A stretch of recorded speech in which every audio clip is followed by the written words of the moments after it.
Hi, I'm Mike, founder of Good Bed. One question we get from some of our readers is, why does nobody make mattresses the old-fashioned way? And we happen to have access to a mattress from 1932 made by Stearns & Foster that's been in use for 92 years. And we thought it would be the perfect opportunity to answer that question. Stick around. So first, let's just talk about how they made mattresses back in kind of the old-fashioned times, this one being made in 1932. Basically, the construction was a little simpler back then. Typically, you would have what we would today call a connected coil unit, maybe even more specifically a Bonnell coil unit, surrounded by cotton, felt, sometimes wool, or other kind of batting on each side of it, typically a flippable design. Connected coils, basically what that means is that each coil is connected to the coils around it. So that's different from what is most common in today's mattresses, which we call sort of pocket springs, where each coil kind of operates in its own independent pocket. So the difference is that with a connected coil, like I said, each coil can kind of recruit support from the coils around it, therefore making it harder to push down in any one area, which does have some pros. Overall, I would say the pros of this design that a lot of people kind of harken back to in their memory of it is that it does have a lot of longevity. Part of that comes from the fact that these coils are connected to one another, therefore it's harder to wear out that coiled unit.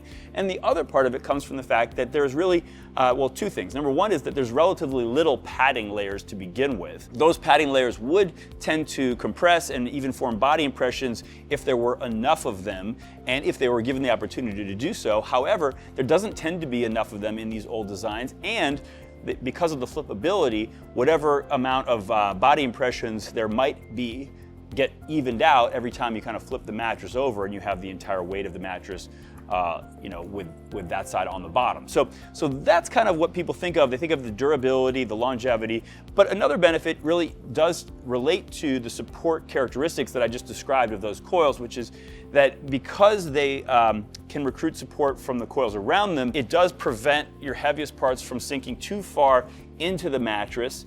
And so that is a positive benefit, particularly if you are a stomach sleeper, because a stomach sleeper, the number one thing that you need to avoid is making sure that your hips don't sink too far into the mattress, because on your stomach that would lead to overarching of your back. So that's kind of the benefits of this type of design. So the question now becomes, why is this style of mattress, why are these components not used more often in today's mattresses? Because you still can get connected coil units today, but it is no longer the prevalent design of mattresses. So the best way to answer that here is, what do you lose with this mattress design? What do you lose by not having more advanced, more modern coil designs, as well as more advanced, more modern comfort materials, specifically foam, which didn't exist in 1932? Well, let's start with feel, okay? Because first of all, you cannot get certain feels that many people desire today, right? You certainly cannot get a super plush feel like you would get on a pillow top type mattress with this type of coil design. It just would be impossible to create.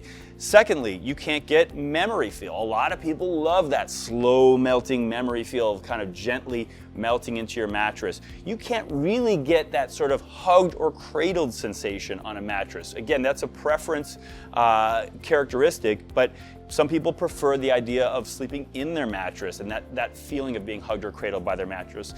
You can't get any of that really on this design. Some of you might be saying, well, I don't want any of those things, so why can't I still get a mattress like that? Okay, let's now get to the things that everybody needs to get from their mattress, starting with support. Now, I did talk about some of the advantages of a connected coil design for a stomach sleeper as an example, but roughly 70% of people are side sleepers. Side sleepers have a completely different need in terms of support characteristics in order to maintain proper spinal alignment on their mattress.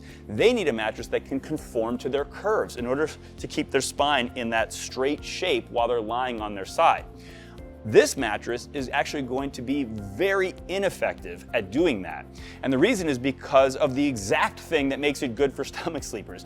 Those coils are recruiting support from the coils around them. That creates a bowl shape. When you press down on this mattress, you can see 2-3 feet away is already starting to come down because of the coils being connected to one another.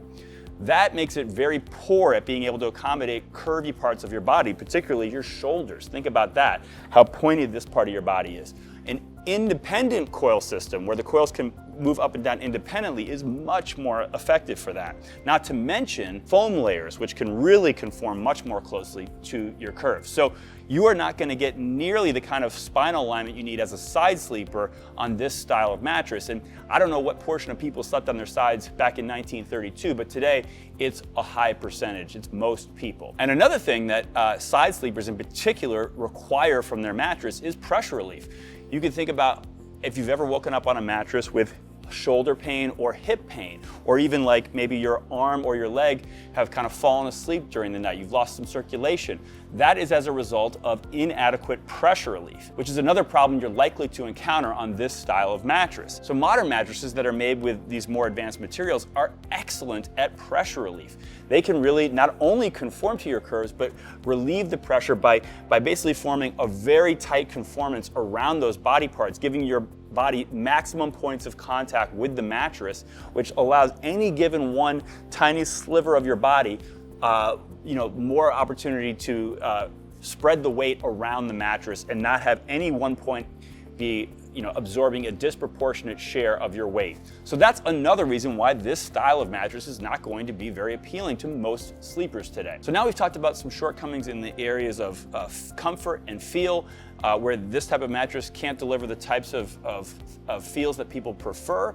We've also talked about shortcomings or inadequacies in spinal alignment or pressure relieving capabilities, which are necessary to deliver the two things that really everybody needs to get from their mattress, particularly in the case of side sleepers, which are the majority of people today. But it doesn't even stop there. Today's mattresses are also superior in other ways. You've heard of motion isolation, perhaps. That is the degree to which a person on this side of the mattress can be aware of or disturbed by motion or activity over on the other side of the mattress. Well, obviously a mattress that's made with connected coils going across the mattress, that's going to transfer motion a lot across the mattress. Today's mattresses with independent coil movements, or for that matter, all foam construction, do not transfer nearly as much motion, if any, across the mattress.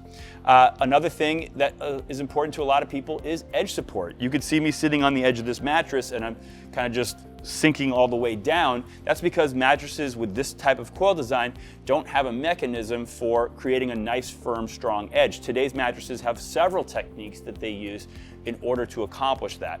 And a third thing would be adjustable base compatibility. Today's consumers increasingly want to be able to put their mattress on an adjustable base so they can elevate their head or elevate their feet. And this style of mattress with a connected coil unit does not allow that. Those coils that are connected to each other will not be able to bend and flex the way an adjustable base requires them to do. Whereas, again, modern constructions of mattresses, whether they're made with pocket springs or all foam constructions or latex or any number of other more modern materials, have no problem accommodating that. So that's just a few examples that kind of fit into the areas of feel, fit, and features that all illustrate where there are some shortcomings. As much as we like to romanticize and maybe sometimes even idealize the kind of old-fashioned mattress and what its virtues were, I think it's important to understand why they're not made that way and really all the many benefits that today's mattresses offer that those mattresses of yesteryear could not. So there you have it. I hope you found that helpful. If you're looking to find the right mattress today as opposed to in 1932, go to goodbed.com. In the meantime, thanks for watching, and we hope you sleep well.